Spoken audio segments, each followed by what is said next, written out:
آج پوری دنیا کو کیا خطرہ ہے ایک امام سے. اب سمجھ میں آیا؟ یہ جو اتنی پریشانی ہے ہم سے، صرف ہم سے ہی مشکل ہے. کیوں؟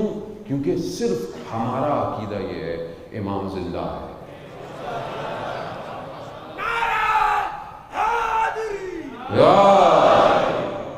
ہم سے خطرہ ہے. جن کے یہاں پیدا ہوں گے وہ جب پیدا ہوں گے دیکھ لیں گے، وہ کہتے ہیں جن کے آئے گا، جن کے یہاں موجود ہے. خطرہ ان سے ہے کہ یہ تیار ہو گئی کون، تو کیسے روکیں گے؟ کیسے روکیں گے؟ انہوں نے دیکھ لیا نا کہ یہ اربعین میں یہ کروڑوں لوگ سب چھوڑ کے جو ہے وہ چل رہے ہیں. کیوں چل رہے ہیں؟ 61 ہجری پہلے ایک آیا تھا کربلا، 61 ہجری پہلے، اس وقت اس کے لیے کروڑ ہیں، اور جو آج کا حسین ہے وہ آ گیا. عزیزانے لبیک یا مہدی، لبیک یا مہدی.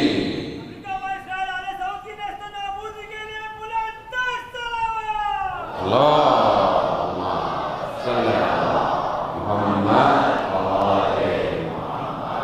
وہ امام کو پہچانے، ہم نہیں پہچان رہے، وہ پہچانتے ہیں امام کو. انہیں خطرہ ہے، انہیں پتا ہے یہ ایک آیا سب الٹ دے گا. کیوں؟ کیونکہ ہم سے زیادہ حدیثیں انہوں نے پڑھی ہوئی ہیں.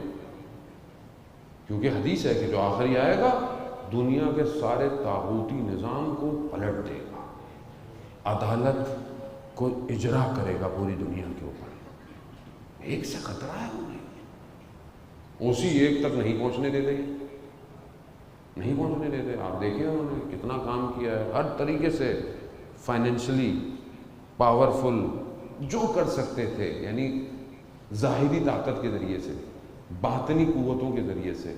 جب کچھ نہیں ہو پایا تو انہوں نے بولا ان کے اندر ہی گھس جاؤ، ان کے اندر ہی گھس جاؤ.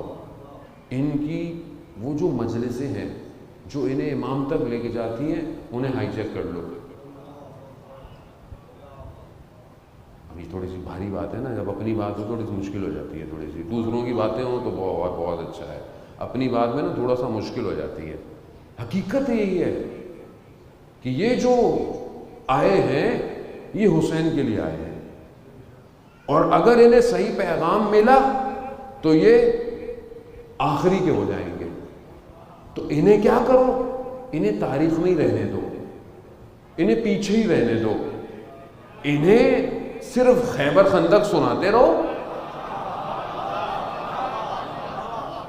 یہ فضائل سے انکار نہیں ہے نہ. میں ہمیشہ کہتا ہوں کہ آپ خیبر بتائیں، خندق بتائیں. نہیں بتایا تو لوگ اپنی ڈائریوں میں ثبت کر رہے ہیں خیبر بھی ہم نے اکھاڑا، کل کو یہ بھی آ جائے گا کتاب میں. بھائی پہلے ہی کہہ دیا، کئی دنوں تک تو انتظار کرتے رہے، جب نہیں ہو پایا تو آپشن ہی نہیں تھا، پھر یہی تھا ایک آپشن.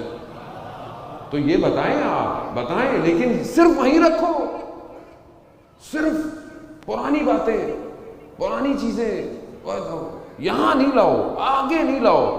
یہ آگے آئے تو بیدار ہو جائیں گے، اور جو آگے آنے کی باتیں کرے اس کو کہو یہ تو آزاداری کا دشمن. اچھا ہم بھی مان گئے، یار مولانا جو ہے بس تبلیغیں کرتے رہتے ہیں، ان کا کوئی کام نہیں ہے. کیا کریں؟ اور کوئی کام دے دیں وہ جا کے کر لیتے. بھائی ہم نے تو یہی پڑھا ہے حوضے میں جا کے کہ پہلے خود انسان بنو، پھر دوسروں کو دعوت دو. اگر انسان بن گئے تو امام کے کام آئیں گے، کیونکہ امام کو انسان چاہیے. باقی میں اور کچھ نہیں کہوں گا آپ سے. عزیزان محترم سمجھیں اس کو، یعنی ہم سوچیں تو صحیح کہ ہمارے ساتھ ہوا کیا. اب ہمیں پریشانی ہوتی ہے. دیکھیں خدا نہ خواستہ نہ کسی شخص سے دشمنی ہے، نہ کسی سے، ہم تو کسی کا نام بھی نہیں لیا آج تک. کوشش کرتے ہیں کسی ضرورت ہی نہیں نام لینے کی. ہم تو معیارات کی بات کرتے ہیں جو اہل بیت نے دیے. آپ اس معیارات پہ ہمیں بھی پرکھیں کہ یہ جو آ رہا ہے یہ اس معیار پہ ہے کہ نہیں ہے. اس قوم کو جانا ہی امام کے پاس ہے، نہیں جا رہی تو یہ اپنا خود نقصان کر رہی ہے. اور دشمن کی پوری طاقت ہے، امام کو تو نہیں روک سکتا نا، امام تک تو اس کی رسائی نہیں ہے، نفوذ نہیں کر سکتا. کہاں نفوذ کرے گا؟ ہمارے اندر کرے گا کہ یہ تیار نہ ہو، ان کو کھوکھلا رکھو، ان کو گمراہ رکھو، ان کو غافل رکھو. اور اس نے پورا نظام چلایا. اب آپ دیکھیں کہ ہمارے اندر بیداری نہیں ہے، یعنی ہمارے اندر ہوتا ہے نا کہ انسان بیدار ہو، اٹھے، کام کرے، کچھ اسٹریٹجی بنائے، کچھ چیزوں کو ڈیزائن کرے. کیوں نہیں ہے؟ بس ان کو مشغول رکھو. آپ دیکھ لیں کہ کتنے اچھے اچھے شاعر پڑھتے ہیں ہمارے بزرگوار. یہ شاعر جیسے انہوں نے کہا نا کہ بھائی ہمارے ہاتھ میں علم ہے، مجھے بم سے کیا ڈر اور فتنوں کو میں دبا دوں گا. مطلب یہ بیداری والا شعر ہے. کتنے شعر ایسے ہوتے ہیں ہمارے یہاں، کتنے شعر ایسے ہوتے ہیں ہمارے یہاں. یعنی یہ شاعروں کی ذمہ داری ہے.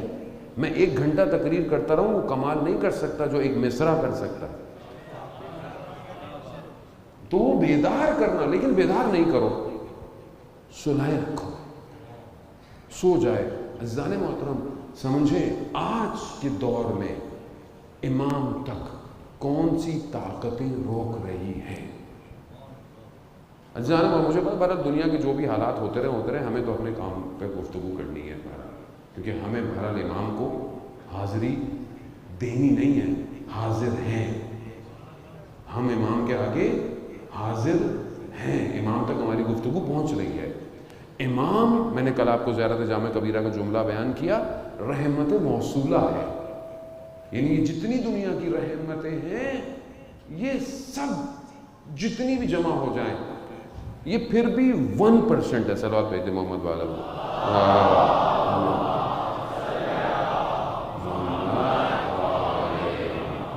یہ جتنی بھی جمع ہو جائیں یہ 1% ہے. اور یہ سب کچھ جو دنیا میں دے رہا ہے پروردگار، رزق ہے، علم ہے، جو کچھ ہے، یہ سب وہ اپنے اس امام کے وسیلے سے دیتا ہے.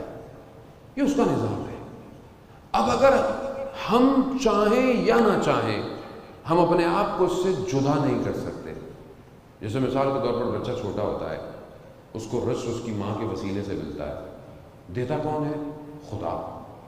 اب بچہ بڑا ہو جاتا ہے، ماں سے وہ رزق اس کا ختم ہو جاتا ہے، لیکن کیا اس کی رحمت ختم ہو جاتی ہے؟ اب خدا اس کو کوئی اور رزق دیتا ہے.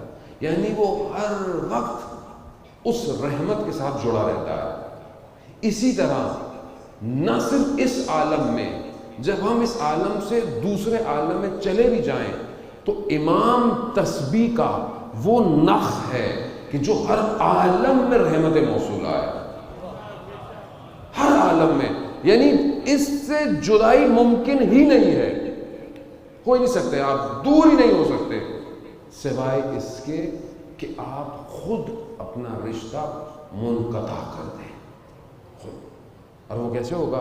کہ آپ ان کی ولایت کا خدا نخواستہ انکار کر دیں اور کس کی ولایت میں جائیں؟